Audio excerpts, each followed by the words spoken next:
Ipaubaya ang buhay sa Diyos.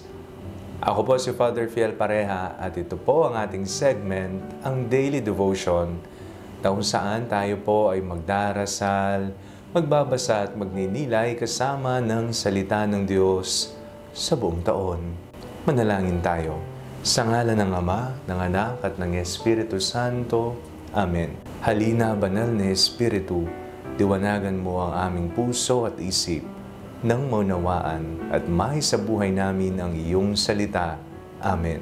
Our Bible passage for today is from the Gospel of St. Luke chapter 10, verses 1 to 12, and I read it for you. After this, the Lord appointed 70 others and sent them on ahead of him in pairs to every town and place where he himself intended to go. He said to them, "The harvest is plentiful, but the laborers are few. Therefore, ask the Lord of the harvest to send out laborers into his harvest. Go on your way. See, I am sending you out like lambs into the maids of wolves.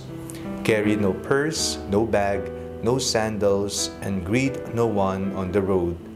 Whatever house you enter, first say, 'Peace to this household.' And if anyone is there who shares in peace, your peace will rest on that person. But if not, it will return to you. Remain in the same house, eating and drinking whatever they provide, for the laborer deserves to be paid. Do not move about from house to house. Whenever you enter a town and its people welcome you, eat what is set before you.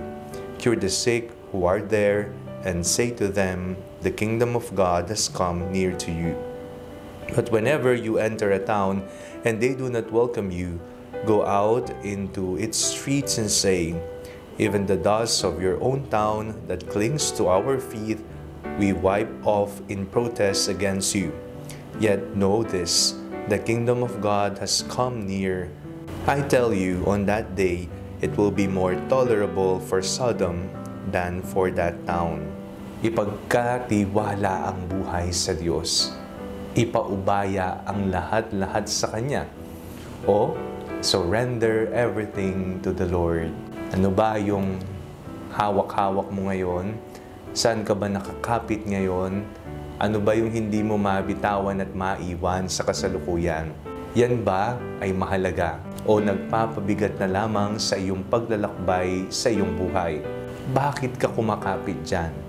No? May mga bagay po na hindi natin ma-let go sa ating buhay. Kala natin, ito yung pagmumulan natin ng lakas, pagmumulan natin ng kapangyarihan, pagmumulan natin ng mga bagay na magbibigay sa atin ng asenso sa buhay. Pero sa katotohanan, kailangan natin silang palayain.